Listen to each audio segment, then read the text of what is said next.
7 উইকেটে 316 রান নিয়ে শেষ দিনে ব্যাটিংয়ে নামে পাকিস্তান। টাইগারদের পথের কাঁটা রিজওয়ান ব্যাটিংয়ে ছিলেন আত্মবিশ্বাসী। 8ম উইকেটে সাজিদ খানের সঙ্গে 50 রানের জুটি রিজওয়ানের।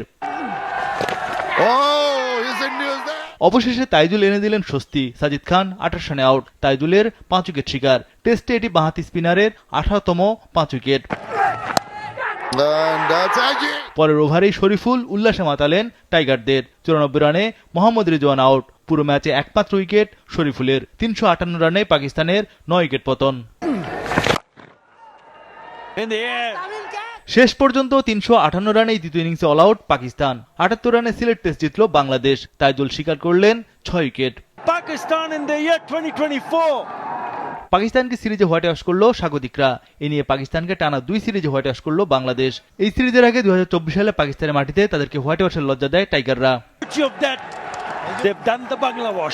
সিলেট টেস্টে 126 ও 69 রানের ইনিংস খেলে ম্যাচ সেরা হন লিটন দাস। 2 টেস্টে 253 রান করে সিরিজ সেরা মুশফিকুর রহিম।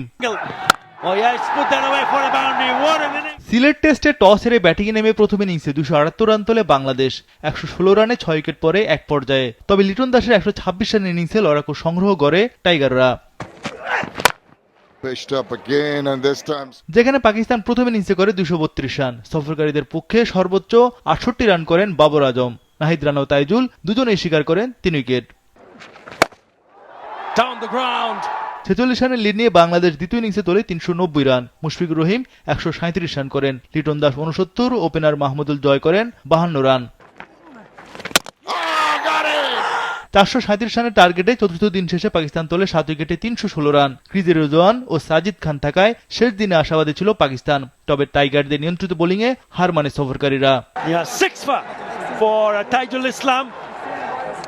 এই টেস্ট জিতে পয়েন্ট টেবিলে ভারতকে টপকে পঞ্চম স্থানে উঠে এলো বাংলাদেশ দল। 4 ম্যাচ খেলে 2 জয় ও 1 ড্রতে 28 পয়েন্ট সংগ্রহ টাইগারদের। ভারত নেমে গেছে 6-এ, পাকিস্তান আছে 8 নম্বরে।